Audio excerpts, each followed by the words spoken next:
2025 की सफलता के बाद 26 को हमने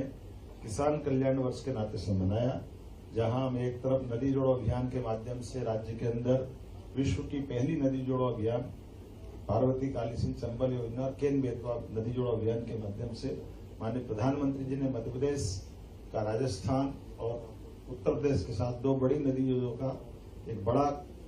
आशीर्वाद मिला, जिसमें हमारे राज्य को केन बेतवा के माध्यम से 1 लाख करोड़ का, जिसमें 50,000 हमको 50,000 करोड़ के उत्तर प्रदेश में काम होंगे।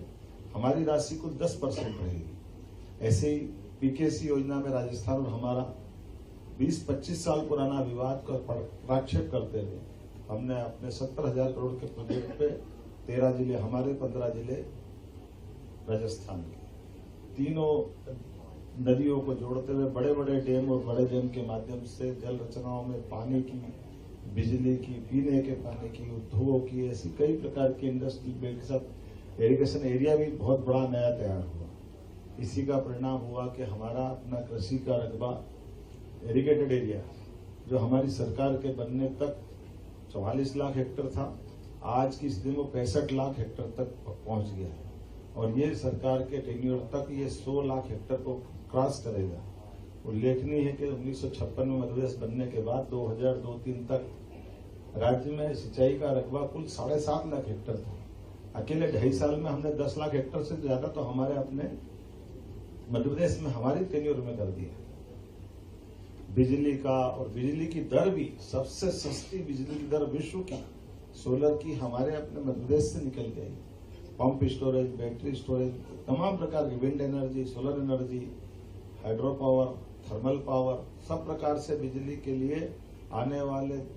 5 साल आगे तक की साल की तरफ बढ़ रहे हैं। तो यशस्वी प्रधानमंत्री की जो 4 श्रेणी में देश की आबादी को बांटते हुए आगे बढ़ने की जो कल्पना है, तो गरीब, किसान,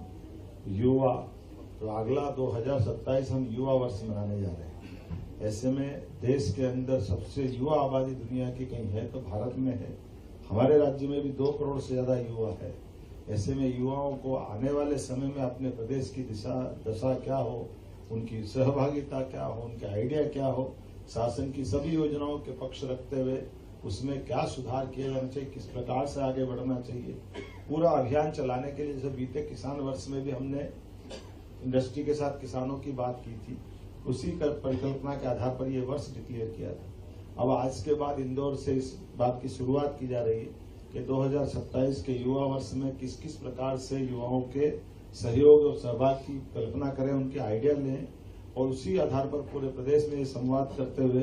2027 का पूरा वर्ष युवाओं को समर्पित किया जाएगा।